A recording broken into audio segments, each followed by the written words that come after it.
and unlocking another 45,000 from the commercial sector. But can the Minister explain to me why this is taking so long and how we can accelerate this project even more? Well, we're actually, and I thank you for his question, but we're actually rolling out gigabit networks faster than any EU country. And I understand that his region, the east of England, has had particular challenges with connectivity, and that's why we've got 4 contracts that are rolling out across that part of the country. As he says, that's 62,000 premises in Norfolk, and 8,000 of those will be in his broadband constituency. Thank you, Mr. Speaker. As Chair of the Broadband and Digital Communications APPG, I'm pleased that the number of premises that have access to gigabit-capable broadband in my North Devon constituency has increased from 3% in 2019 to 54% as of March this year. But what more can my honourable friend do to address the shortfall in coverage in the hardest-to-reach areas and expedite those awaiting a Type C procurement contract to ensure we promote universal coverage across the UK? Minister. If I may say, I think she's probably been one of the strongest and toughest broadband champions in this House, and I think of her and my honourable friend for Banff and Buchan always when I'm in my meetings with BDUK. I wish to reassure her that we are making very good progress on Type C. We have named a preferred supplier for that contract. We hope to have a lot more news on that very soon, and I think that will be of interest to people across the country, but particularly in her constituency. Emma Hardy. Thank you, Mr. Speaker. Hull already has high superfast broadband, and whilst we welcome competition, we do not welcome broadband poles being put up all across the constituency. So what can the Minister do to force these companies to share their infrastructure and stop this blight of ever-increasing poles appearing up and down our streets? Minister. Well, I've met the Honourable Lady about this very issue, and I've made representations to KCOM and Connexin, which are the particular companies that are involved in her neck of the woods in Hull. I believe that there have been very productive talks underway between them, with Ofcom overseeing that process, and we're hoping that there will be a lot more progress and some pausing of those network rollouts when there seems to be overbuild. Jen Kitson. Question number 13. No, sorry, I'm just asking. In Wellingborough and Rushden, organisations like Serve and the Teamwork Trust offer digital support for those that are excluded. But for low-income households, access to the internet through libraries, schools and signal and broadband is a key tool for employment and betterment. In rural towns like mine, what is her department doing to ensure that low-income households have access to digital services? Minister. No.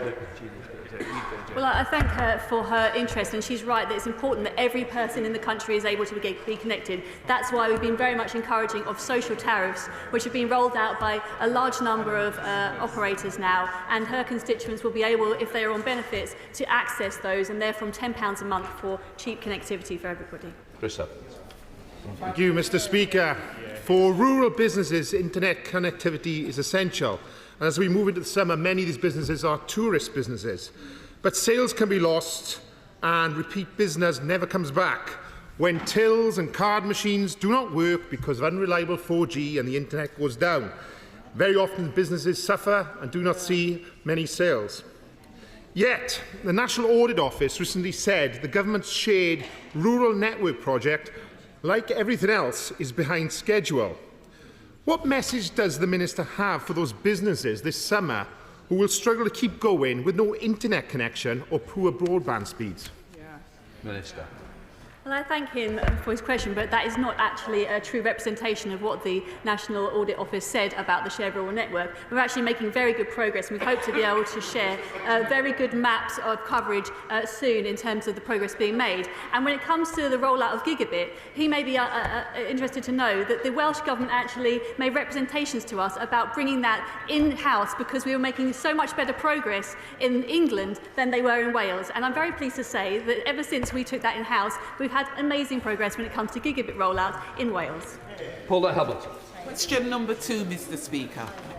Thank you, Mr. Speaker. With your permission, I'll answer question 2 together with question 10. The Science and Technology Framework sets out our commitment to expanding STEM opportunities to the most diverse range of people possible. We've acted swiftly to identify and dismantle any barriers to entry, and as a result, we have seen major improvements in recent years, though there's always more to do. Thank you, Mr. Speaker. Today is National Numeracy Day, and in my constituency, which is one of the poorest, all 7 wards fall into the lowest numeracy ranking in the UK. So what is the Minister doing to ensure that people in constituencies like mine aren't locked out of jobs in STEM by a skills gap which doesn't recognise the disadvantages they face? Thank you, Mr. Speaker. Minister. Mr. Speaker, the Honourable Lady raises a very important point on National Numeracy Day. Whilst we mustn't be complacent, the government has made outstanding progress on equality for all, and I hope the Honourable Lady will join me in congratulating teachers in her constituency and up and down the country on the fact that under this government, girls now make up 52%, a majority of all science entries at A-level last year. Johnson. Thank you, Mr. Speaker. The Institute of Cancer Research has made positive steps in terms of diversifying representation in STEM through their apprenticeship scheme. So can the Minister say what, if any, lessons you are taking from this very positive initiative to increase particularly representation from the ethnic diversity? Well, I congratulate the Institute for Cancer Research on that progress. I'd be delighted to meet with them and hear what development they're making, as with my honourable friends. Under this government, we've increased the number of apprenticeships. Unfortunately, under the proposals from the opposition side opposite, they'd actually halve the number of apprenticeships that we would have. James Gray. Speaker, inclusion and diversity in STEM will be greatly increased and helped by the £6 million that Sir James Dyson has recently given to Malmesbury Primary School in my constituency, together with the STEM college which he has locally. He's made it plain this is available to all, and he intends to make sure that everyone in the town of Malmesbury and the surrounding area benefits from it. Minister. Well, I commend the Honourable Member and Sir James Dyson for that initiative. It'd be wonderful to see many more such initiatives across the whole of the country, and I and my colleagues would be delighted to work with any philanthropist seeking to do such. Michael Fabricant. On National Numeracy Day, will my right honourable friend take the opportunity to praise the work of universities like the University of Birmingham, Imperial College London and Loughborough University, who go out of their way to attract women into engineering courses? Well done. We are enormously blessed in this country, Mr. Speaker, with the quality of our universities, so many of whom, together with the firms that sponsor undergraduate and postgraduate research, are making magnificent efforts in the important area of diversity in STEM. Shadow Minister Chiomoro. Thank you, Mr. Speaker. Now, the Science Secretary says she wants to ensure brilliant people can contribute and succeed, irrespective of their background. And that's only right. With only 16% of practising engineers women, it's like trying to play Premiership football with half our players barred from the pitch. So can the Minister explain why the life sciences vision, the AI strategy, the science and tech framework, all his major science strategies, not one of them has an equalities assessment? We have no idea whether they are helping break down barriers or not. The Secretary's war on woke has so far cost the taxpayer tens of thousands of pounds and delivered only damage limitation. Why can't he fight for our scientists and engineers instead? Chris, that one. Well, as the Honourable Lady well knows, the science and technology framework absolutely puts both diversity, STEM education and skills at the heart of its framework. We will be publishing skills frameworks for each of the priority areas in that framework. Very Sabra. Minister. The government could not be more committed to supporting our valued life sciences sector, which in the financial year ended 2022 contributed well over 100 billion in turnover to the UK economy and employed over 300,000 people. Thank you, Mr. Speaker. As the Minister would know, there is a shortage of lab space and clinical trials in the UK. And companies like the Precision Health Technologies Accelerator in Birmingham, led by the excellent Professor Gino Martini, want to be part of the solution to this problem. And so can the Minister outline what help they can give businesses like that so we can increase clinical trials to help the advancement of life-saving medicines? Mr. Speaker, my honourable friend for Birmingham Northcliffe is absolutely right that such is the growth of this important sector. We do need more lab space quickly. The Precision Health Technologies Accelerator does some amazing work in his constituency, Birmingham, and I've personally benefited from the advice of Professor Martini in the Life Sciences Real Estate Working Group to knock down barriers to building, many of which are sadly the fault of Labour councils. Andrew Gwynn. Thank you. Dementia and Alzheimer's remain the largest cause of death in the United Kingdom. The government pledged in 2019 to fund dementia research. So what more is he doing to make sure that we have early diagnosis, access to trials and support life sciences to transform dementia outcomes? Mr. Speaker, dementia is a crippling disease for so many people. It will touch so many people's lives. It was why I and the Health Secretary recently were able to host the heads of the Dementia Mission, number 10, to announce more funding. And I'd be very happy to meet with the Honourable Member and any representatives from dementia in his constituency. SNP spokesperson Coral Monaghan. Thank you, Mr. Speaker. A facility that would enable GMP phage manufacturing would be a real asset to many companies working in this field and would play a key part in tackling antimicrobial resistance. So rather than selling off the Rosalind Franklin Institute, what consideration has been given to repurposing it as a GMP facility for phage production? Minister. Mr. Speaker, the Honourable Lady makes important points. I and my officials have met with and considered a number of different options for the Rosalind Franklin Institute, which they and I believe the Honourable Member will be aware of. Teresa Villiers. Question number 5, Mr. Speaker, sir. Minister. Mr. Speaker, with the government providing record levels of taxpayer funding for research, my right honourable friend is absolutely right to highlight the opportunity to improve productivity. It's why a priority for research councils is to focus on innovation, not just discovery, so that British taxpayers feel the benefits of faster economic growth, rising living standards and better health outcomes. Teresa Villiers. As I saw during a recent visit to Chase Farm Hospital, better digital systems can dramatically improve NHS productivity. AI can contribute to this too. So will the government use its science and research budget to increase NHS output, improve outcomes for patients and get waiting lists down? Yes, Mr. Speaker, that is exactly what we are doing. On Monday, the Prime Minister announced £15.5 million to roll out artificial intelligence radiotherapy that locates cancer cells 2.5 times quicker, helping reduce those anxious days for patients and their families when waiting for their diagnosis. Of course, that's only affordable thanks to the fact that our plan for the economy is working. Labour have no plan and would end up having to cut the research budget. Simon Fell. Number 6, please, sir. Thank you, Mr. Speaker. Through Project Gigabit, we've signed 31 contracts to bring lightning-fast broadband to a further 780,000 rural homes and businesses across our country. Gigabit-capable connections are already being made in Barrow and Furness through our investment in Cumbria. The shared rural network has already delivered substantial improvements in mobile coverage. Simon Fell. Thank you, Mr. Speaker, and thank you to the Minister for her answer as well. I'm delighted to see that Project Gigabit is delivering for Barrow and Furness. We've got Fibrous delivering to the procured areas, we've got companies like Vonius delivering to Walney now, and healthy competition. But I wonder if I could ask my honourable friend what consideration she's given to rolling out truly technology agnostic solutions to make that final mile better connected.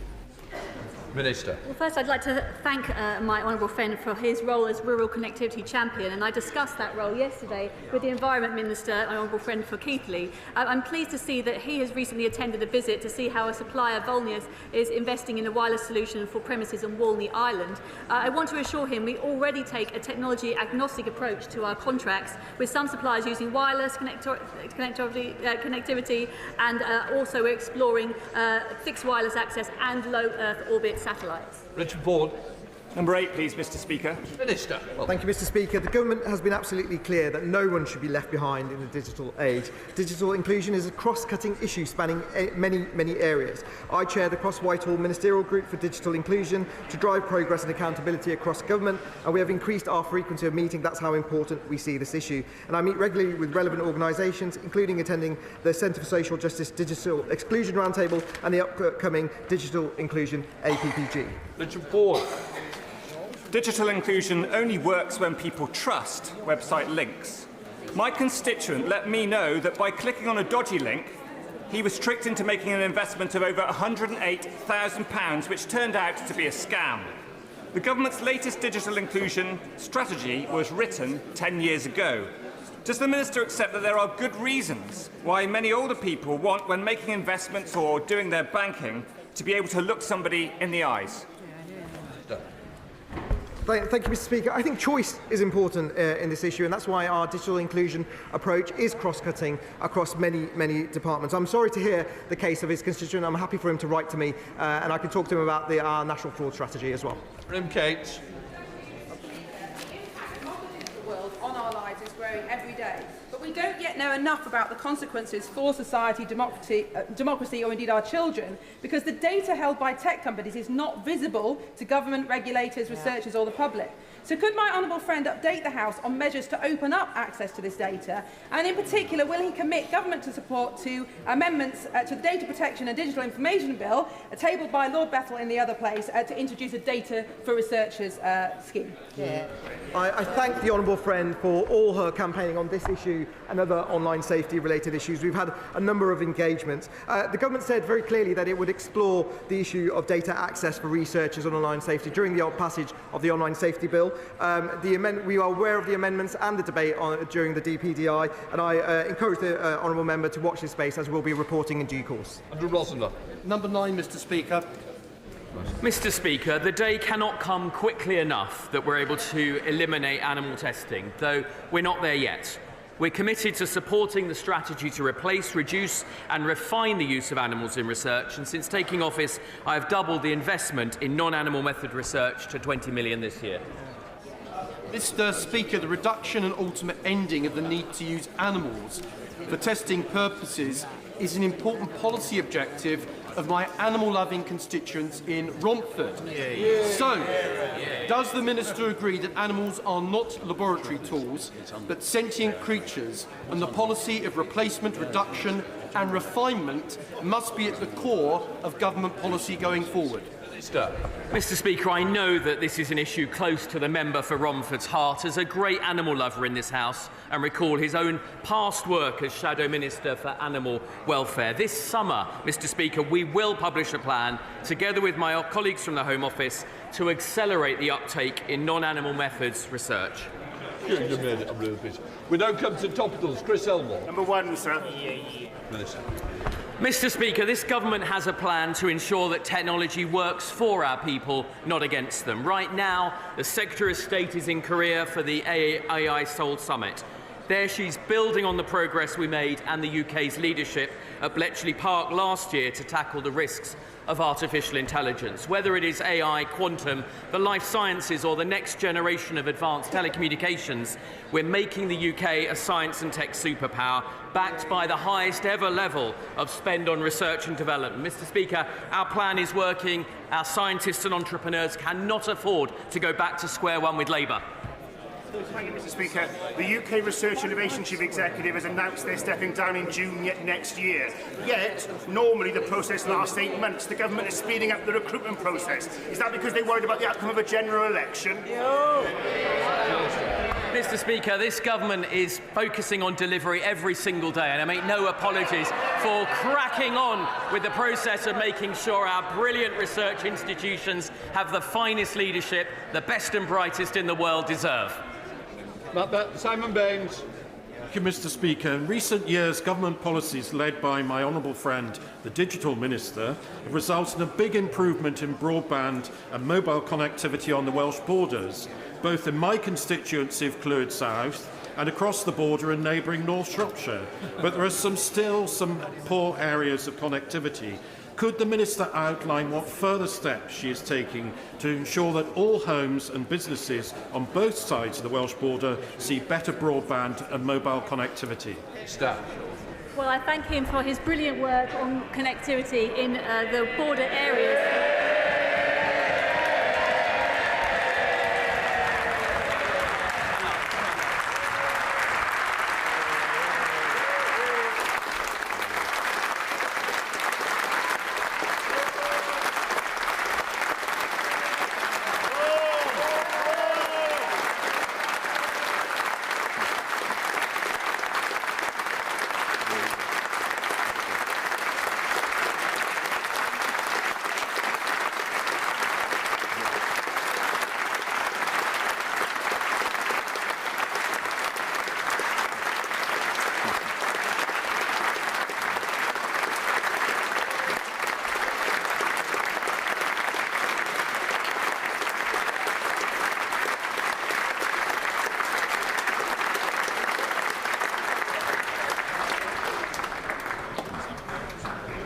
As you know, we don't allow a clapping, but this is an exception. Right. Minister. Me just to say welcome back to the honourable friend for South Thanet. What an appropriate way to walk in on science questions for the new bionic MP. And may I just answer the question about broadband? My honourable friend has been a fantastic champion for connectivity on the border. There will be contracts covering North Shropshire and also parts of Wales as we get the Type C off the ground. And so I hope for better connectivity very soon for his constituents. Mr. Matt Robin. Thank you, Mr. Speaker, and it's good to see the honourable member for Thanet back in his place. Mr. Speaker, last year the UK hosted the AI Safety Summit and it set up the AI Safety Institute. However, since then, developers of Frontier AI have refused to share information with the Safety Institute, leaving it toothless. Labour has repeatedly called for binding regulation to support safety. So with the Secretary of State discussing the future of AI this week, isn't it high time for the government to finally agree to binding regulation? Thank you, Mr. Speaker. I do not agree with that categorisation. The truth is, with the Bletchley Summit, we had a world-leading summit. We took a front-foot approach, and now we are co-hosting the Seoul Summit, which is bringing together AI nations, AI companies, top experts, and academia and civil society. We've always been clear. We are going to make sure that our regulators do the job that they need to do, and we'll, of course, at some point, we will legislate. But, of course, we have a plan. Our plan is working. The Labour Party cannot tell us what they would legislate for. They do not have a plan. Thank you, Mr. Speaker. Does the Minister agree with me that the large sums of money, of taxpayers' monies, channelled to organisations like the Arts and Humanities Funding Council on woke-driven projects, that these monies should be spent on other high-tech projects, such as, for example, the tagging of illegal migrants in this country so we can quickly locate, deport, starting in Dudley? Well, Mr. Speaker, funding councils must be accountable for their own individual decisions. My honourable friend for Dudley North reflects, no doubt, the concern of his constituents who expect in return for the record levels of research that we're spending on the discovery of life-saving medicines or groundbreaking technology in return for their hard-earned taxpayers' money. Final question, Andrew Bridgen. A representative of the World Economic Forum told the audience at Davos that, and I quote, "We own the science." What steps is the government taking to ensure that scientific research in the UK is impartial, objective and ethical, regardless of who's funding it?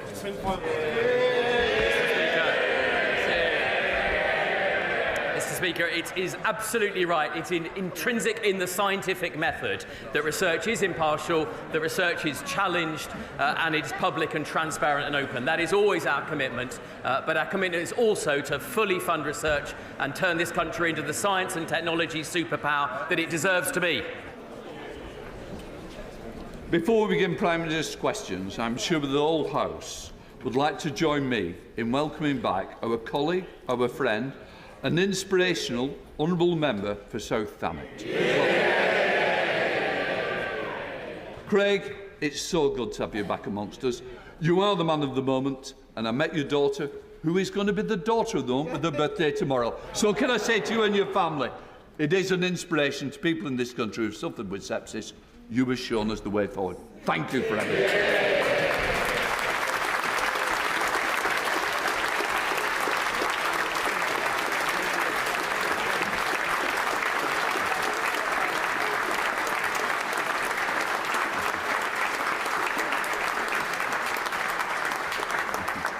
And that's the only reason I allow clapping. Can also, just to mention, we've got the Speaker of the Icelandic Parliament with us today and the Premier of the Cayman Islands. We now go over to questions to the Prime Minister, Jen Kitchen. Thank you, Mr. Speaker. Question number 1. Prime Minister. Mr. Speaker, I know the whole House will join me in remembering the victims of the horrific Manchester Arena bombing 7 years ago today. Our thoughts are with them and their families. And I'd like to pay tribute to Figen Murray, who joins us in the gallery for her courage and her bravery of her campaigning in her son Martin's memory. And I look forward to meeting her later today too. Mr. Speaker, can I also add my personal welcome back to Parliament to my friend and colleague, the Honourable Member for South Thanet. No one who watched his interview last night could have failed to have been in awe of his incredible resilience. Mr. Speaker, this morning I had meetings with ministerial colleagues and others. In addition to my duties in this House, I shall have further such meetings later today. Jen Kitchen. Thank you, Mr. Speaker. I too welcome the Honourable Member for South Thanet back to the House and wish him well in his duties. Can I also associate my remarks with the Prime Minister? The Association of Dental Groups in their May 2022 report identified my constituency, Wellingborough, as one of England's dental deserts. I welcomed the Prime Minister's grand scheme to send dental vans to constituencies like mine.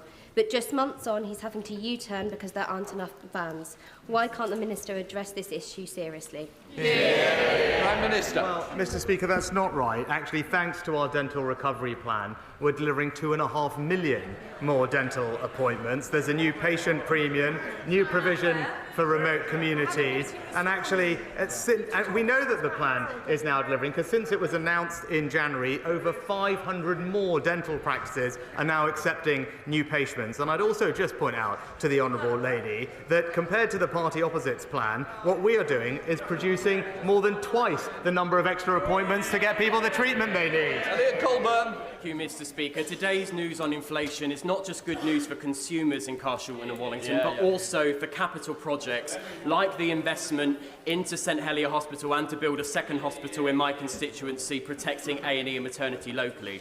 Given that good news on the economy, will the Prime Minister recommit today to working with the NHS in my area to build that second hospital, improve St Helier Hospital, and agree that you can only underpin a strong NHS with a strong economy? Prime Minister. Well, Mr. Speaker, we are investing in better healthcare right across our country, and I'm delighted to see that Epsom and St Helier University NHS Trust was recently allocated over £6 million to upgrade the A&E and will benefit from a new specialist emergency care hospital in Sutton as part of the programme. But as my honourable friend said, that is only possible because of the difficult decisions we have taken to bring inflation back to normal and grow the economy. Today's figures show that the plan is working, Mr. Speaker, and I'm sure the whole House, including perhaps the Leader of the Opposition, will welcome the news that inflation is now back to normal. We now come to the Leader of the Opposition, Keir Starmer.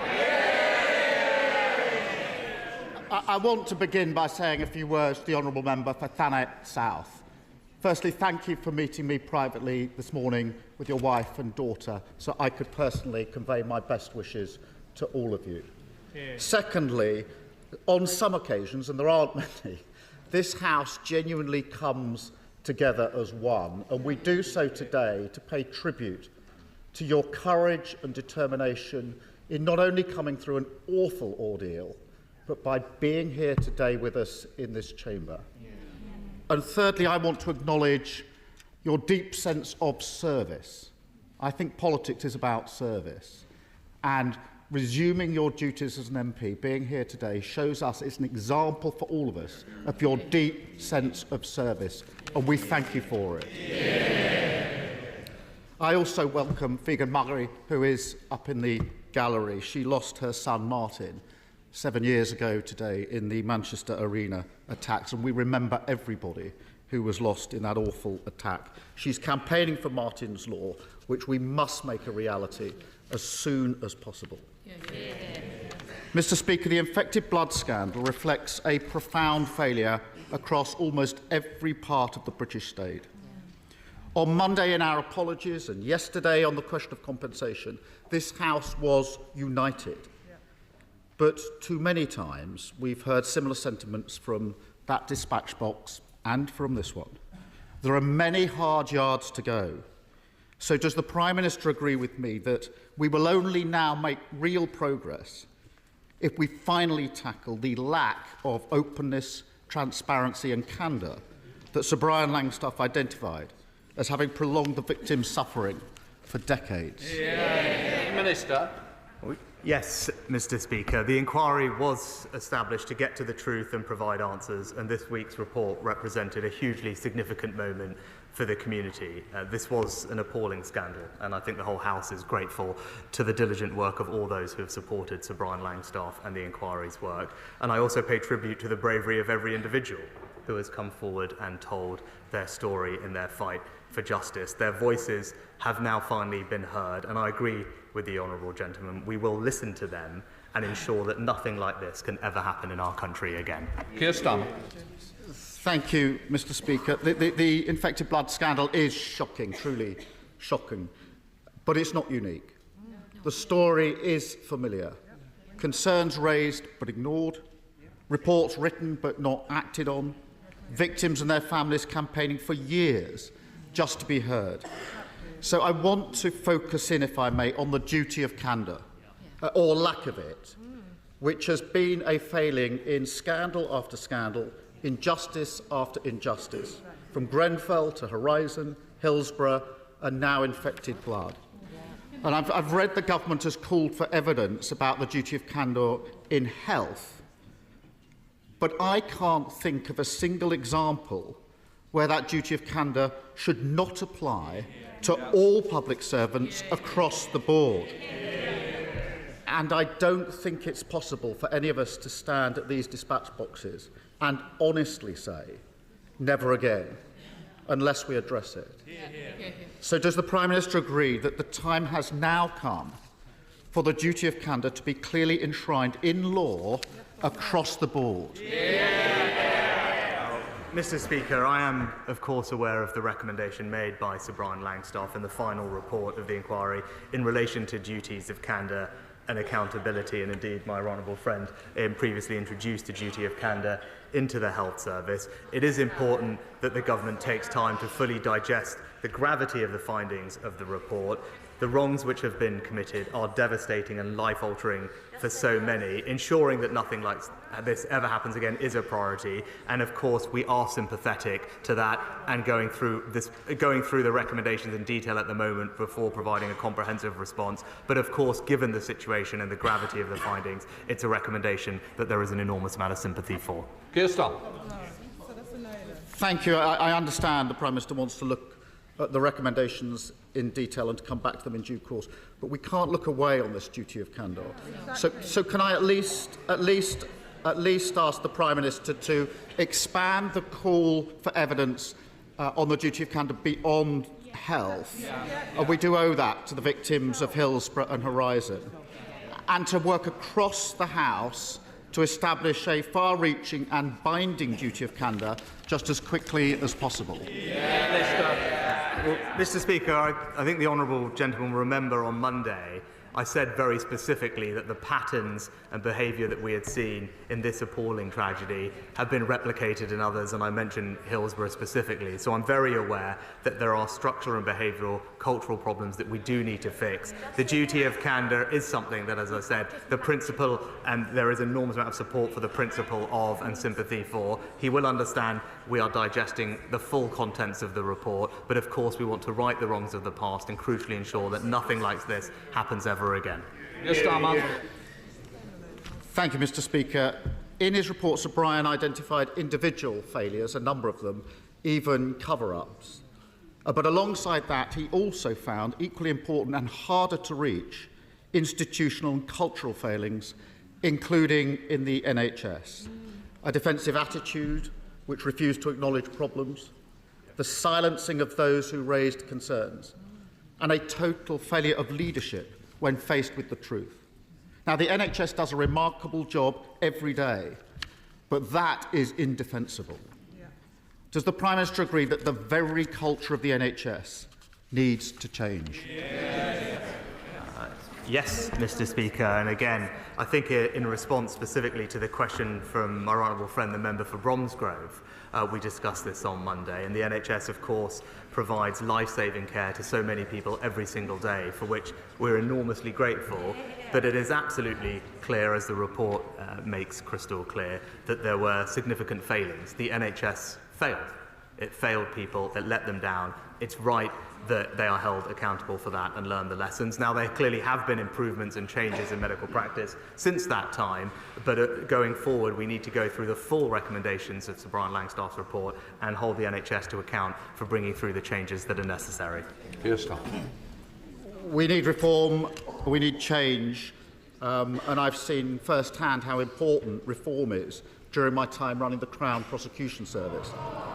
But I also saw how hard it is, particularly on cultural issues. It requires brave decisions and difficult decisions. Now, 11 years ago, the Health Secretary, the now Chancellor said, the era of gagging NHS staff from raising their worries about patient care must come to an end. But 11 years on and 10 months on from the Lucy Letby case, there are still clear examples of NHS managers still gagging staff and then being moved on instead of being moved out. So will the Prime Minister now commit to ensuring that those who do gag and silence whistleblowers will no longer be able to work in the NHS? Prime Minister. Well, Mr. Speaker, of course the behaviour that the honourable gentleman describes is wrong and I believe already is illegal under our laws, but we will make sure that people do have the ability to raise concerns. And one thing that I know has given many of those who have been impacted by this scandal some reassurance is the appointment of Sir Robert Francis to be chair of the inquiry, who obviously is someone who not just has a wealth of experience dealing with this particular set of issues, but has a long track record of working with the NHS as well on the issues that the honourable gentleman raises. Keir Starmer. Sir Brian's report is a victory for all those campaigners and victims who fought so hard for this moment, including the Right Honourable Member for Hull North. But it's also one of profound pain, anger and sadness for so many. Now, there is a chance for us to make real progress on this issue, and we must do that with victims in mind. Now, given the degree of cross-party consensus that we've already seen on apologies and compensation, and given the government's promise to ensure compensation by the end of the year, will he also now promise to deliver on all the recommendations in the same timeframe by the end of the year? Prime Minister. Mr. Speaker, of course, we want to deliver on the recommendations as quickly as practically possible, and indeed our expectation is that we can do that before the end of the year. But Sir Robert's appointment, as I said, will bring a wealth of experience, and it was crucial that the Chair had the knowledge and the expertise and familiarity with the issues here. His support for delivering the scheme and making sure that compensation can be paid by the end of the year, I think, will be invaluable. He talked about the community, and over the next few weeks, Sir Robert will seek views from the infected blood community, specifically on the proposed scheme, to make sure that the scheme will best serve those it is intended for. And our shared priority is delivering compensation to all those infected and affected with absolutely minimum delay, and begin bringing justice to all of those impacted. Thank you, Mr. Speaker. Mr. Speaker, in 1997, the public voted in what they were told would be a sort of continuity Conservative government, the same policies, just with different faces.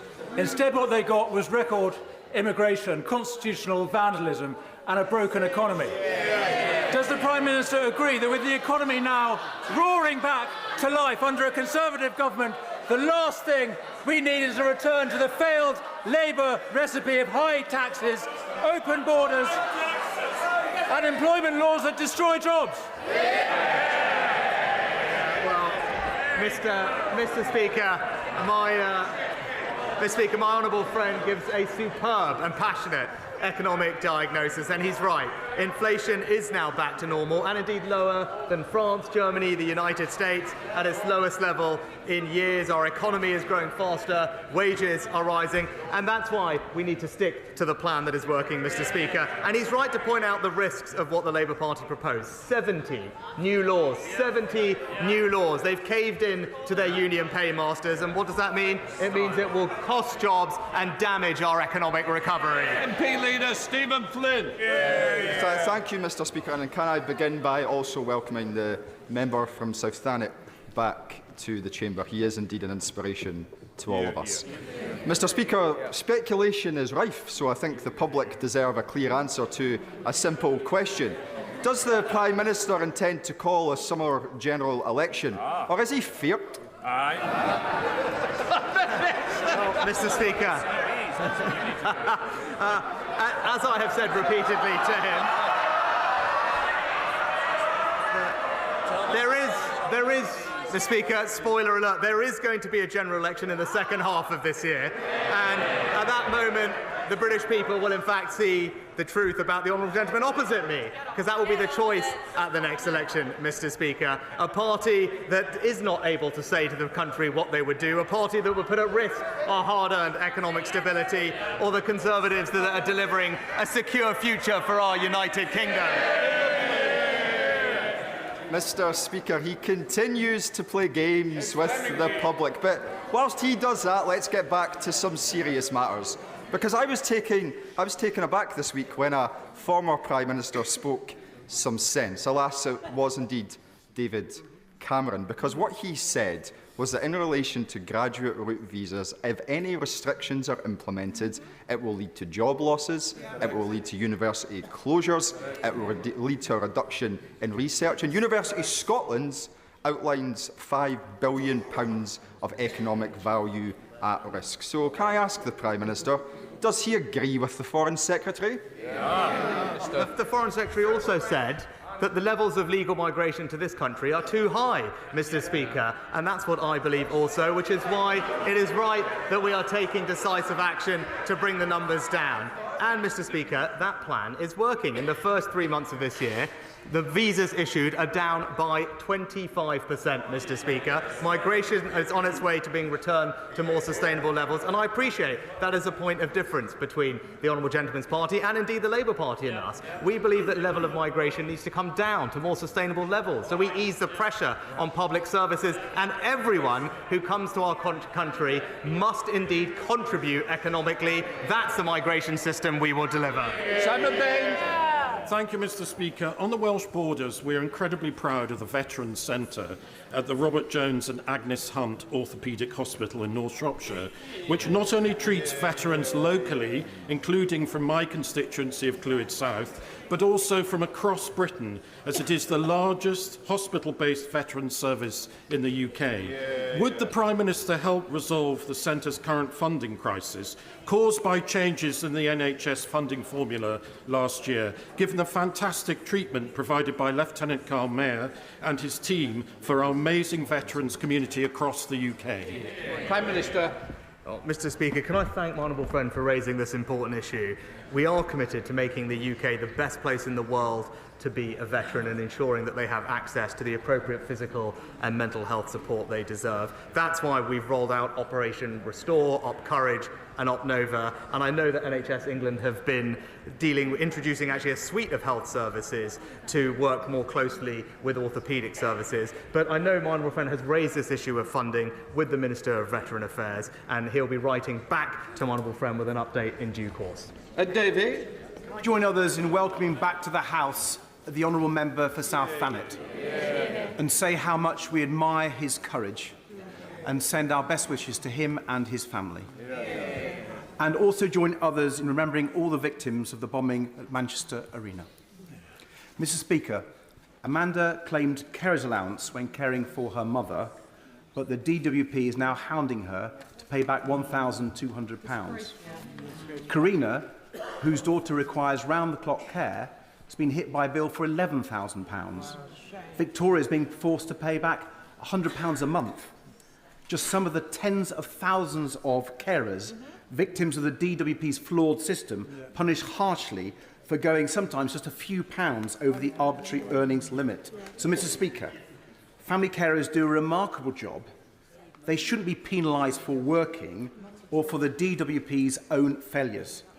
So does the Prime Minister agree that the government should be supporting carers, not persecuting them?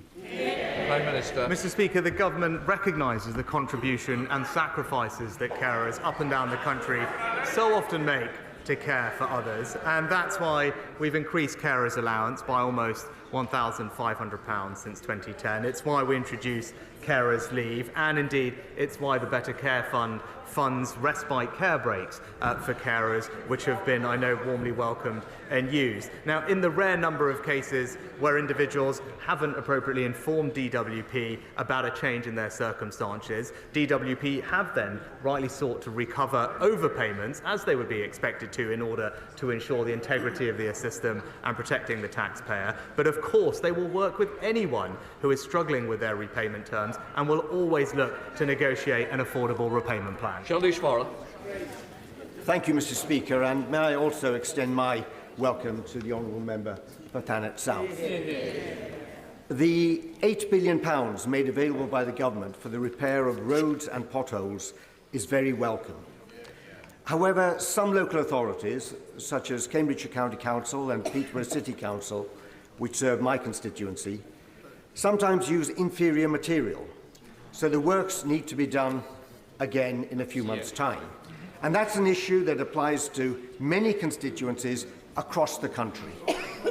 So will the Prime Minister use his influence to ensure that there are tough quality specifications so that the repairs can last much longer? Mr. Speaker, I'm proud that we've announced an additional £8 billion for roads resurfacing over the next decade, money made available through the reallocation of HS2 fundings, and that will mean fewer potholes and smoother, safer roads across our country. But I agree with my right honourable friend. It is of the utmost importance that these repairs are completed with high-quality materials, and I join him in calling on Cambridgeshire County Council and Peterborough Council to make sure that they deliver that for his residents. Thank you, Mr. Speaker. In the wee small hours of Saturday morning, I received an email, and I apologise for my language, Mr. Speaker, calling me a fucking parasite, a rat and a piece of shit. This came in response to my challenging the appropriateness of a US citizen, Michael Francesi, who is doing a tour in the UK, and as part of that tour advocating publicly for the self-proclaimed misogynist influencers Andrew and Tristan Tate, who are encouraging toxic attitudes among young men in this country. Can I ask the Prime Minister, who has spoken about banning hate preachers from entering the UK, if he will extend this to misogynists? Mr. Speaker, those who seek to divide us, undermine our values, and indeed intimidate and threaten others have no place in our society, and we will not hesitate to use not just the full force of the law, but also our immigration regime to make sure we have security and cohesion in this country.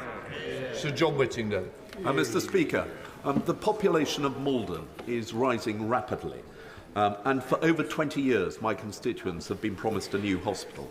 Yet Mid and South Essex ICB are now proposing to close the existing St Peter's Hospital without any replacement, leaving my constituents and those of my right honourable friend for Whittam having to travel up to 30 miles for some treatments. Will my right honourable friend ask ministers to tell the ICB to withdraw this proposal and to commission an independent assessment of how best to provide quality local health services that my constituents and my right friends deserve? Prime Minister. Can I commend my honourable friend for his commitment to his constituents? I know that he and my honourable friend, the member for Witham, met both the Minister of State for Health and Secondary Care and the Minister for Social Care recently to discuss this. I understand that the ICB have extended their consultation by 3 weeks to ensure that more consideration could be given and voices could be heard, but I will ensure that the relevant minister keeps my right honourable friend updated on the progress of this. Debbie. Thank you, Mr. Speaker. My constituent has recently applied to move from her council home because she can no longer walk up the stairs and she is in constant pain. She has been waiting for a knee operation for over 2 years and she has become progressively worse. She feels forgotten and neglected. Does the Prime Minister agree with me that his government is failing, and this country is waiting for a Labour government to bring down NHS waiting lists. Mr. Speaker, of course, I'm sorry to hear about the experience of the honourable lady's constituent, and we are putting more money, rolling out more elective surgical hubs to bring the waiting list down. She talks about the difference that the Labour Party would make to the NHS. Her constituents would just look to Wales to see what is happening when it comes to the NHS.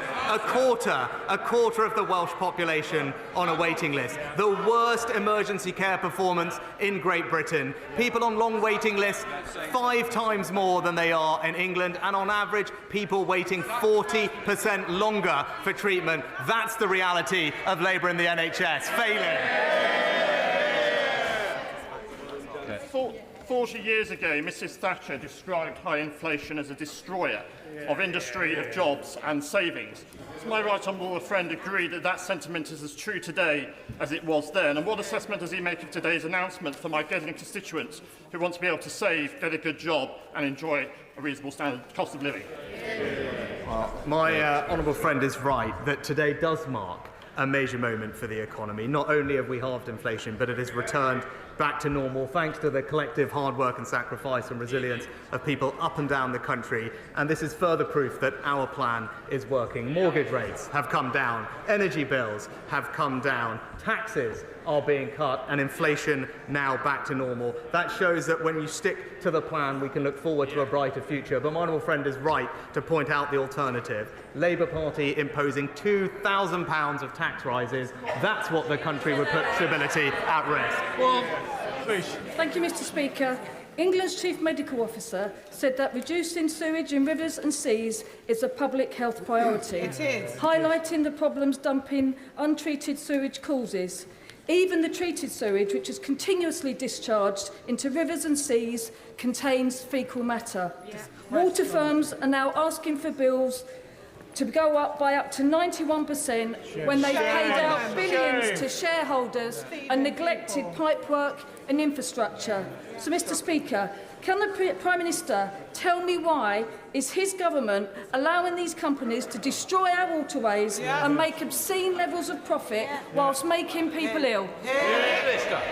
Mr. Speaker, the level of overflows we've seen is unacceptable, but we have gone further than any other government, monitoring 100% of overflows, up from only 7% under Labour, investing record amounts in our water infrastructure, enshrining in law strict targets, and introducing unlimited fines for water companies to hold them to account. But when it came to this House, the party opposite couldn't even vote for their own policy. And that's because there's only one party with a plan to protect the environment, the Conservative Party. Thank you, Mr. Speaker. Our NHS needs to be at the cutting edge of innovation and transformation. So I very much welcome the recent announcement on artificial intelligence in the delivery of radiotherapy. But will my right honourable friend commit to us going further and faster in the rollout and realising the potential of AI and the latest, most innovative medtech across our NHS, benefiting, of course, patients but also clinicians?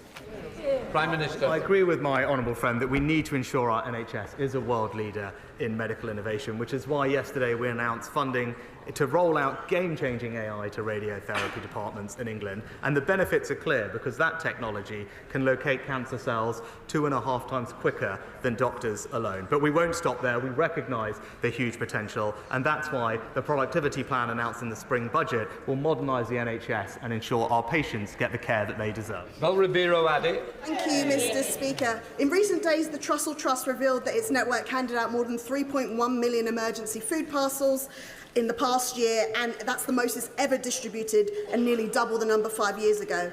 Absolute poverty among children in this country has risen by its highest rate of 30 years, and a quarter of all children in this country live below that poverty line. 2/3 of UK children in poverty live in families where at least one parent works. My constituency, Streatham, is one of the worst affected. So, Mr. Speaker, does the Prime Minister have any plans to restore the Child Poverty Unit or to address the calls for universal free school meals or report on any government plans aimed at tackling child poverty at all? Prime Minister. Mr. Speaker, nobody wants to see any child grow up in poverty, and that's why I'm pleased that the record of this and previous governments has reduced not just the number of people living in poverty, but the number of children living in poverty, thanks to our measures to strengthen the economy. But when it comes to supporting children who are vulnerable with their food, we've extended the Holiday Activity and Food Programme with £200 million of funding, and we're investing £30 million in our National School Breakfast Programme, which will now run until the end of the summer term. Baron. Thank you, Mr. Speaker. The best ways of helping people with the cost of living is to cut their taxes, keep unemployment low, and get inflation down. Things this government are doing. What is the Prime Minister's assessment of how the very welcome news of today's reduction in inflation going to help both businesses and families with the costs they face? Well, Mr. Speaker, my honourable friend is exactly right in his analysis of how to help working families and our country. And thanks to the difficult decisions we have taken, inflation today is back to normal, which is a very welcome moment. Of course, there's more work to do. Of course, people are only just starting to feel the benefits, but it's clear that the plan is working. And that's why we have also been able to deliver significant tax cuts worth £900 to the average worker in our country. This is all progress that would absolutely be put at risk by the party opposite. Thank you, Mr. Speaker. Harland and Wolff is an iconic cornerstone of the UK's future shipbuilding, defence and energy capabilities. Harland and Wolff has saved 4 shipyards from administration, invested millions, and now employs 1,500 workers across England, Scotland and Northern Ireland, many of whom are my constituents. Approval of the company's export development guarantee is crucial to consolidate this progress. Will the Prime Minister ensure that this is achieved? Minister. Well, can I thank the honourable gentleman for his question. The government is committed to supporting the UK shipbuilding sector right across the nation, and I've seen firsthand what companies like Harland and Wolff and the role that they play in the economy. Whilst I'll understand I can't comment specifically on the details of any individual case due to commercial sensitivity, I can assure him that we are working closely with Harland and Wolff in their request for a UKEF guaranteed loan. It is under consideration, and can I also pay tribute to the Right Honourable Member for East Belfast for all he does to be a strong advocate for the company too. Jason McCartney. Thank you, Mr. Speaker. The smart new £15 million accident and emergency unit at Huddersfield Royal Infirmary opened in the early hours of this morning. Will the Prime Minister join me in thanking the team at HRI, welcoming the new doctors and nurses who have been recruited for the A&E unit? And does he agree with me that alongside the new teaching block at Greenhead College, the West Yorkshire Investment Zone and the Trans-Pennine Rail upgrade, it shows that we are delivering for my constituents in the Holme and Colne Valleys and Lindley? Well, Mr. Speaker, can I congratulate my honourable friend and his constituents for the brand new A&E department at the Huddersfield Royal Hospital. It is, as he said, a real game changer for residents, and it's not the only piece of delivery in his area. He mentioned the Trans-Pennine Rail upgrade, delivering faster journeys, but also levelling up projects like Huddersfield's Open Market and the new teaching block at Greenhead College. It shows that it's the Conservatives that are delivering on the priorities of his local community. The International Criminal Court Chief Prosecutor seeking arrest warrants for Israeli and Hamas leaders for war crimes and crimes against humanity. This House does not aid and abet Hamas, but it does aid and abet Israel through arms sales like components for Israeli F-35s, known as the most lethal fighter jet on earth, which are raining down hell on Gaza. So, will the Prime Minister uphold international law, drop the nonsense about the most robust licensing system in the world, and end arms sales to Israel? And if the ICC issues arrest warrants, will he comply and ensure that these individuals are arrested if they enter the UK? Mr. Speaker, always nice to see the Change Labour Party in action.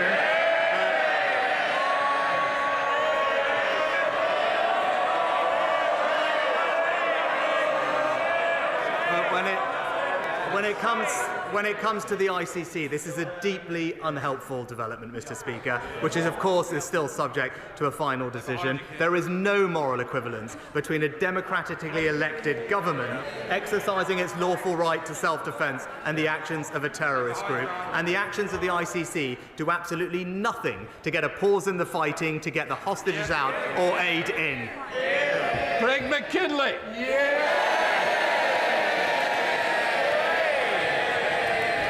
Thank you, Mr. Speaker. This is an emotional day for me, and if you would indulge me to say a few thanks, because there are a few are due.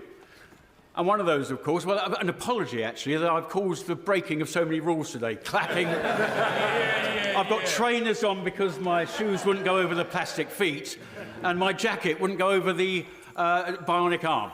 So apologies for that. But I want to give some thanks. And first of all, the thanks to you, Mr. Speaker, for being there for me, for coming to visit. And I will tell everybody the little story. They thought, the rest of the hospital thought I must be dreadfully ill, because they said that guy's got the funeral director in already. But no, you've cared for me throughout, and I thank you for that. The other person in this chamber I'd like to thank is the Prime Minister, who's been with me throughout. He hasn't advertised it. He's been to see me multiple times. And to me, that shows the true depth of the character of the Prime Minister, and thank you for that. And to my wife, who's in the chamber, and my daughter and other family members, my father-in-law. I'd like to thank my wife for being there every single day of those many months in hospital. And she could only do that because of the support of family behind her. And in the public gallery, they can't quite see me, unfortunately, are many of the staff from the NHS who took me from where I was, close to death,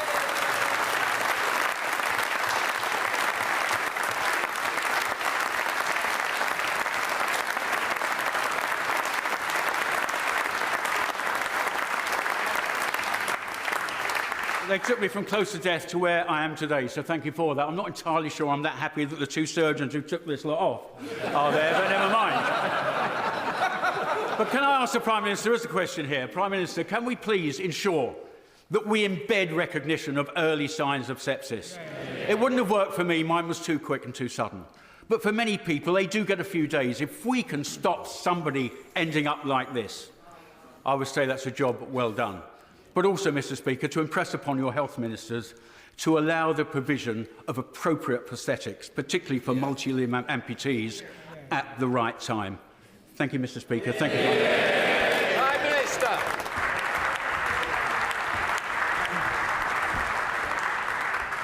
Mr. Speaker, it's so wonderful to hear from my honourable friend. Can I thank him for his kind words, but also personally pay tribute to his family who are here. And I know firsthand the extraordinary job they did to support him over the past several months, and they all deserve our absolute admiration and thanks for what they've done. And on the substantive question that he raises, before I do that, can I also join him in paying tribute to the NHS workers who looked after him? He's right that sepsis is a devastating condition, and we're working hard to raise awareness of it, and I know that he will play a leading role in doing that. And without getting into all the details, I'll just say that he is right. The NHS itself has recognised this morning that more needs to be done, and I can assure him that we will do that. The Right Honourable Friend will discuss with him shortly, as will I, his suggestions on how we can improve care and awareness for people. But I'll end where I started earlier today, Mr. Speaker, and just say, Craig, you've inspired each and every one of us. Thank you. That completes Prime Minister's questions.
Right. That completes Prime Minister's questions. We come to the urgent question. I call the Shadow Home Secretary, Yvette Cooper. Thank you, Mr. Speaker. To ask the Home Secretary to make a statement on the impact on public safety of the request to Chief Constables to reduce arrests in response to the prison capacity crisis?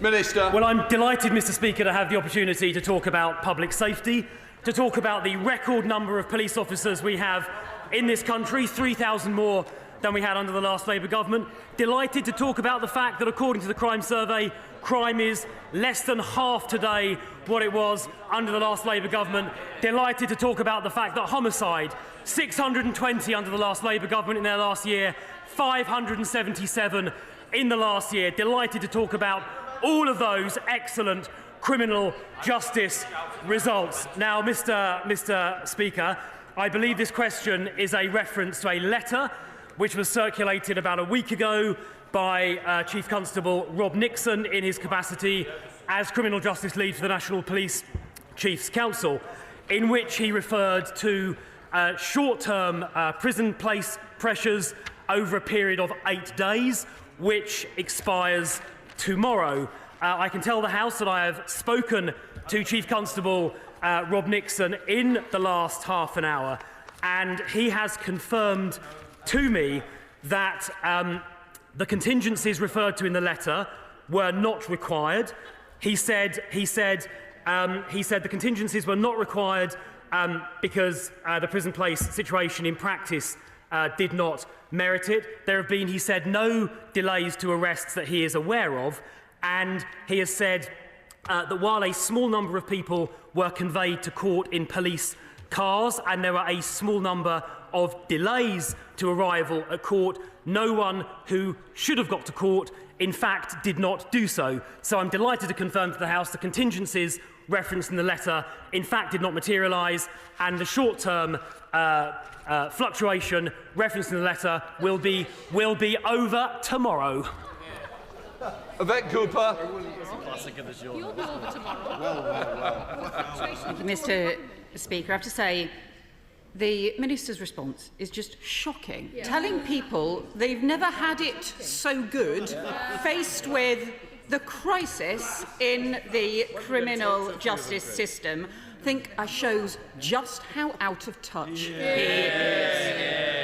The state of crisis in the criminal justice system after 14 years of Conservative government is now so dire that police chiefs were asked to arrest fewer people because the system could not cope.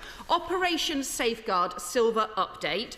They were asked to consider pausing any planned operations where large numbers of arrests may take place to ease the pressure within the criminal justice system, because this Tory government, in power for 14 years, had so catastrophically failed to manage the criminal justice system or build the basic prison places promise. Last week alone, there were 280 prisoners in police cells overnight. You've got early release, massively expanded starting tomorrow, including domestic abusers, and now this serious impact on public safety with Operation Early Dawn telling prisoner escort service just not to collect prisoners from police stations, to take them to court because there aren't enough places, and police forces having to pick up the pieces instead. The National Police Chiefs Council saying in its letter in the strongest terms, this is unsustainable and risks public safety.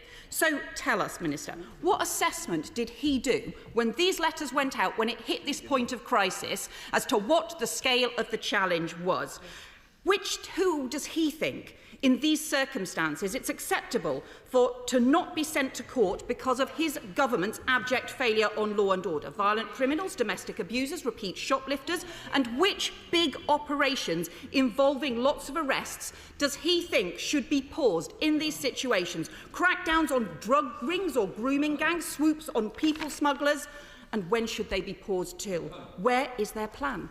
Mr. Speaker, arrests have already halved since the Tories came to power. Charge rates have already dropped through the floor. The legacy of 14 years of Tory government on law and order is more criminals let off, more victims let down. Britain deserves better. Well, the Honourable Lady likes to pontificate in an animated fashion, but the fact is, according to the crime survey, crime has halved since the government she was a part of left office. She feigns indignation about the early custody release scheme. She forgot to mention that under the last Labour government, it ran for 3 years and saw 80,000 people released early. She references the letter from last week. I've got a message here from Chief Constable Rob Nixon, sent to me about 45 minutes ago, updating on the actual situation. So let me just read out to the House what this says. It says there have been... The National Police Chiefs Council Criminal Justice Lead said this: there have been no delays to arrests. He said there have been some minor delays in getting people to court, but everyone who needed to got there. A small number were conveyed by police, but there was limited operational impact. He says, and I quote, there has been no compromise to public safety, and the contingency of delaying arrests was not activated as it was not necessary. That is from the National Police Chiefs Council, sent 45 minutes ago. Those are the facts, and I suggest the Right Honourable Lady sticks to them. Sir Robert Neil Moore-Carmyle. Thank you, Mr. Speaker.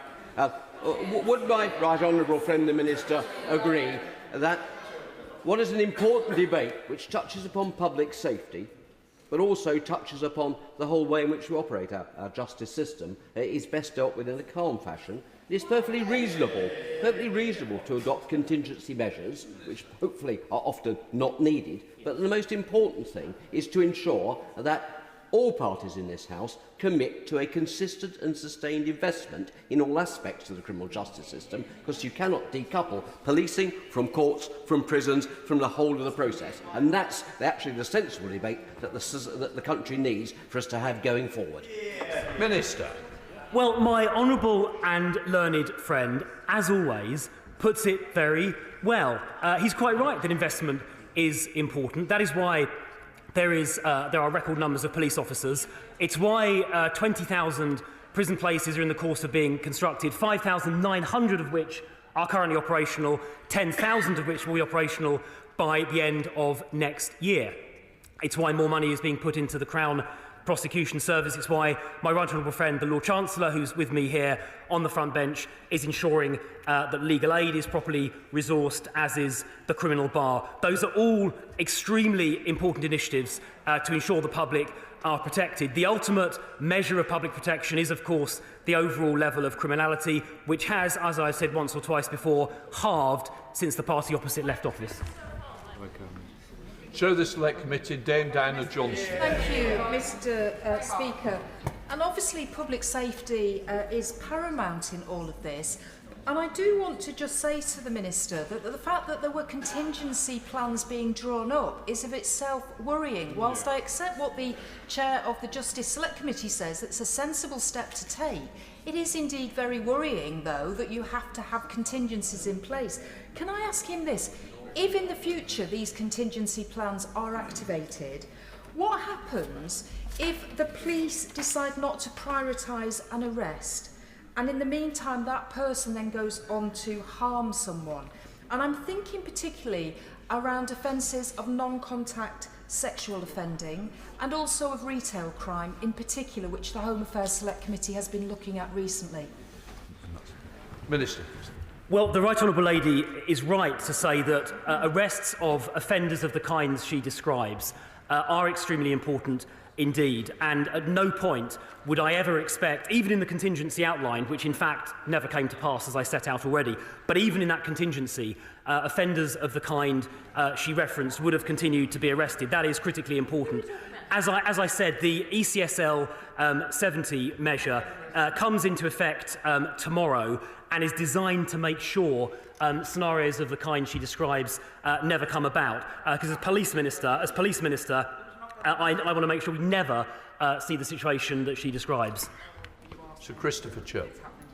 Mr. Speaker, will my honourable friend accept that the action by the National Police Chiefs Council leader is against the separation of powers principles? We make the law in this House and we expect it to be implemented and administered without fear or favour. And what it seems to be happening is that unelected chiefs, such as the Police Chiefs Council leader, are interfering with the administration of justice. Does my honourable friend agree that things would be a lot better if the Criminal Justice Board hadn't failed to meet for 2 years, which is apparently what has happened, and would he accept that we need to start putting things right? In today's times, they describe it as a failure of administration. I'd like to confirm the Criminal Justice Board, chaired by my right honourable friend, the Lord Chancellor, meets very frequently. And indeed, I was at the most recent meeting with him and other ministers, police leads, senior judiciary, the Crown Prosecution Service and many others just 3 or 4 weeks ago. So I can categorically confirm that it does exist and it is sitting and meeting on a regular basis. In relation to his question about the police are rightly operationally independent. It's not for ministers to direct how they discharge their duties. They discharge their duties in such a way that their professional standards and professional judgment makes most appropriate, and we obviously support them in discharging their duties. But operational independence for police is very important, and I'm sure everyone on both sides of the House would respect it. Mr. Carmichael. It's obvious from the Minister's demeanour that he doesn't like to be called to account, but he should reflect on the fact that the mere fact that a letter of this sort was written in the circumstances that it was should be a cause for concern which he should be taking seriously, because this is symptomatic of a wider malaise in the English and Welsh criminal justice system. Last year, 215,933 burglaries went unsolved across England and Wales, an average of 592 a day. Is that not something that the Minister should be addressing, rather than getting a little bit worked up with the Shadow Home Secretary? Well, I mean, I may have got worked up because the allegations being made were, in my view, unfounded and unsupported by the facts. And I think I was just simply trying to put across the facts, both the numbers and also the quotes from the relevant policing lead, which flatly contradicted the dystopian picture the Shadow Home Secretary was characteristically seeking to paint. But to answer his question, yes, we do take it seriously. Of course we do.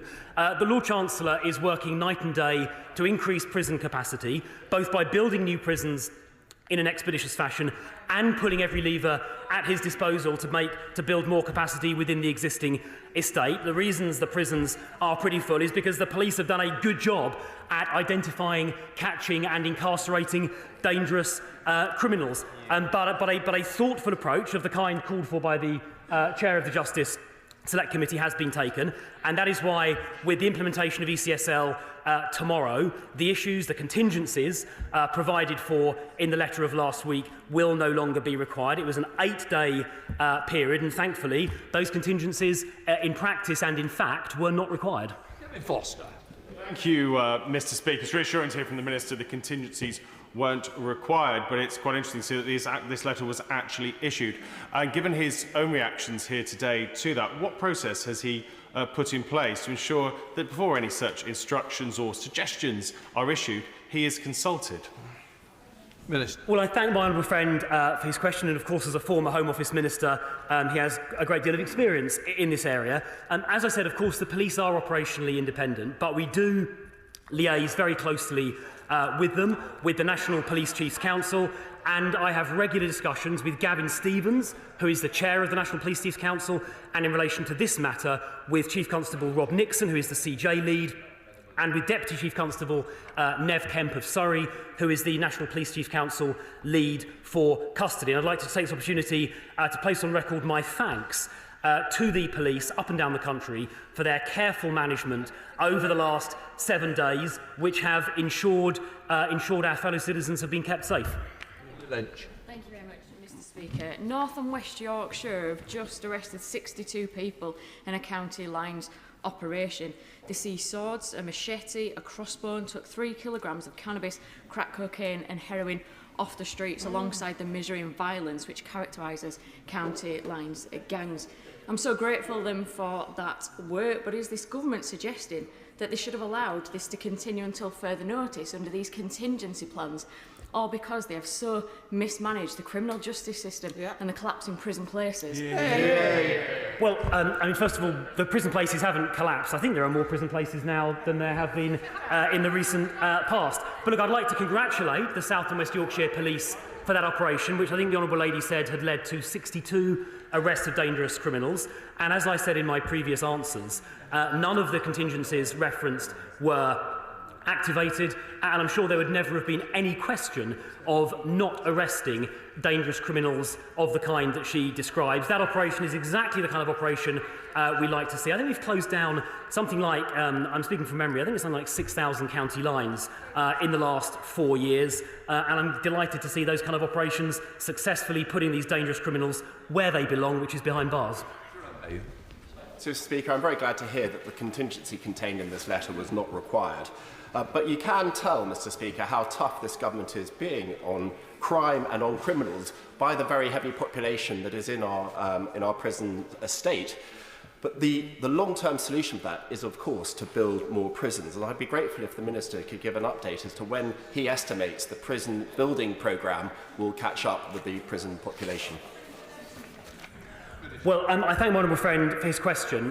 The Justice Secretary and his right honourable friend, the Prisons Minister, who is here as well, are building prison capacity rapidly. By the end of next year, they'll have added 10,000 prison places, including places like Millsike, HMP Millsike, which will be open shortly. So we are embarking on a huge prison construction programme, which is on top of the fact we already have record numbers of prison places. And the fact that we have filled those up with criminals serving typically longer sentences is testament to the successful approach to law and order this government's taken. Thank you, Mr. Speaker. Last Friday, I attended a community meeting in my constituency with a group of residents, our local Safer Neighbourhood team, and some of our elected councillors. It was in response to a fatal shooting of a young 26-year-old. What the residents said at that meeting was having the reassurance to know that a suspect had already been arrested, thanks to the work of the local police. What is the Minister's message to my constituents and many others across the country where suspects will now not be arrested as a result of this guidance? Well, I mean, first of all, I'm pay tribute to her local police and the work they've done, but I would just gently refer her to my previous answers. There have been no arrests that ought to have taken place but did not as a result of this contingency. And the way she framed her question completely ignored the answers I'd previously given. The contingencies referred to in the letter were not, in fact, required, and therefore her constituents and everybody else's can be assured the police are continuing to do their job arresting dangerous criminals. Bob Blackman. Madam Deputy Speaker, and I thank my honourable friend for the update to the House. In London, we have a challenge of the Metropolitan Police failing to meet their recruitment targets. The police in London are under incredible pressure at weekends on policing hate marches and other demonstrations in central London, and police are being drawn in from outside London in order to carry that out. Now that the mayoral election is over, what action is my honourable friend taking with the Mayor of London to make sure the Met Police meet their recruitment targets, the police are trained properly and can actually get on with the job of catching criminals? Well, my honourable friend is right to raise the question of police numbers in London. Whereas across England and Wales as a whole, we have record police numbers, and 42 of the 43 police forces met their recruitment target. There was one which didn't. That was the Metropolitan Police under Sadiq Khan. And in fact, their numbers, unfortunately, have shrunk in the last year rather than grown. I therefore attended the Police Performance Oversight Group, which is the special measures group chaired by the Chief Inspector just a few days ago, attended by the Commissioner but also by the Deputy Mayor, Sophie Linden. Unfortunately, Sadiq Khan didn't see fit to show up to that meeting, and one of the points that I made forcefully was the importance of growing police numbers in London. It is the only force in the country to miss its target, and that must be turned around. Sammy Wilson. Speaker, let me get this right. The government's boasting that it appointed 20,000 extra policemen and women in order to prevent crime and protect the public. Criminals create and undertake crimes, and an instruction is given to the police not to arrest them because the prisons are full. And the government's defence is, it's all right, the instruction was never acted on. Can the public really have any confidence if it is possible for the police to give instructions today and maybe again next week not to arrest criminals? Can we really believe that crime is being taken seriously in this country? Well, crime is being taken very seriously, which is why it's fallen by 6% in the last year and why it's fallen 55% since 2010. The Honourable Gentleman is referring to a period of 8 days, just 8 days, when a contingency was considered but not used. The Lord Chancellor, in a thoughtful and measured manner, quite rightly, has taken steps which will take effect tomorrow to ensure that such a contingency is not required going forward, and that is a responsible way of handling the situation. Jess Phillips. Thank you, Madam Deputy Speaker. So the Minister has stood in front of us today and said it would never be any of the kind of crimes you're talking about here that would ever be done. But the Prime Minister said last week at PMQs no one would be put on the scheme, talking about the early release scheme, if they were deemed a threat to public safety. So he said that. The Minister's basically saying the same thing today, and yet my inbox is full of victims of domestic violence, rape and sexual violence, child abuse, sending me cases where incidents of multiple perpetrators, of multiple women, are being released early from prison. So does he think that somebody who has raped somebody, then gone to prison, then come out, done it again, isn't deemed a threat to the public? Well, I can answer her question very specifically. The early release scheme the Lord Chancellor has established expressly excludes serious violent and sexual offenders, which includes rapists. There is an additional safeguard which did not exist in the previous Labour government's equivalent scheme, and that equivalent safeguard is a governor's veto, where the governor can veto early release if the governor believes there is a threat to public safety. Andy Slaughter. Thank you very much, Madam Deputy Speaker. I'm glad the Minister's brought the Lord Chancellor and the Prisons Minister with him, as they can explain how 70-day early release or Operation Early Dawn mean that criminals are either not being locked up or are being let out early. Isn't the truth that he's presiding over operational failures in policing, in the courts and in the prison system, and he's responding to those with ad hoc panic measures? Well, I mean, the police are successfully reducing crime, for which I thank them. This year there were, I think, or the most recent year for which figures are available, the last calendar year, there were, I think, about 30,000 more successful outcomes, which typically means a prosecution, than there were the previous year. Now, the court system and the prison system in this country, England and Wales, as in other places, including Scotland, but also other countries around the world, are under pressure, candidly speaking, largely as a result of the post-COVID environment and delays that built up in the system during COVID that have not yet cleared. But that's not unique to this jurisdiction. I would also say that those people released, according to the criteria which I just mentioned, are of course closely supervised under licence and subject to recall should they breach that licence. Stephanie Peacock. Thank you, Madam Deputy Speaker. Johnny Wood, my constituent sister Jackie, was tragically killed by 4 men driving a stolen lorry in 2018. They were convicted of dangerous driving. One of the men has been released from prison, having served only half his sentence, just 5 years, and he has been reported now to have broken his banning order from the local area while under supervision from the probation service. Johnny and his family have been let down by every part of the system over the last 6 years. So what is the Minister's message to Johnny, and what specifically can he do to help in this case?